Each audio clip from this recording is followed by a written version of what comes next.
Guys, this is Preeti and welcome back to your channel Short World. Guys, Ukraine और Russia के बीच लगातार घमासान युद्ध चल रहा है। इसी के बीच एक बड़ी खबर सामने आई है। स्वीडन और फिनलैंड को मिली धमकी, यानी कि रशिया ने कहा अगर नेटो में हुए शामिल तो मिलिट्री एक्शन के लिए हो जाए तैयार।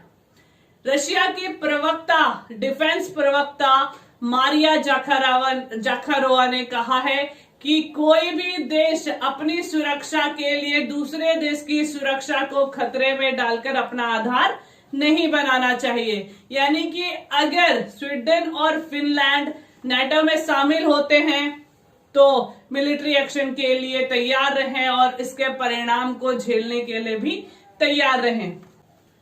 आखिर क्या है रशिया का डर?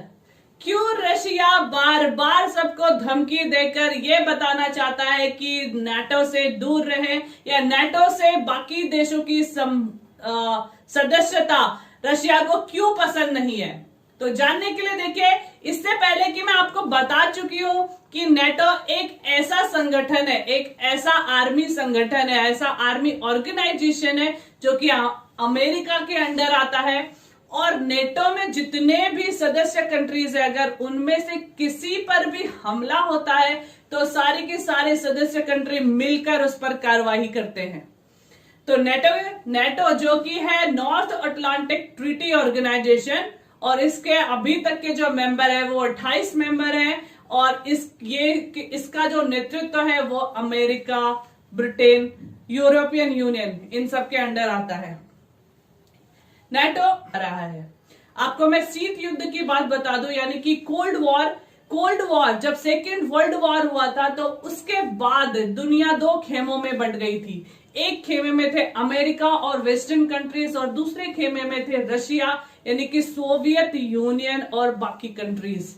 इन दो सुपर पावर्स में आपस में ही लड़ाई चल रही थी। लड़ाई मतलब कोल्ड वॉर का मतलब होता है कि ऐसी सिचुएशन जिसमें लड़ाई की संभावनाएं हो लेकिन एक्चुअल में कोई भी लड़ाई नहीं होती है, उसे हम कोल्ड वॉर कहते हैं।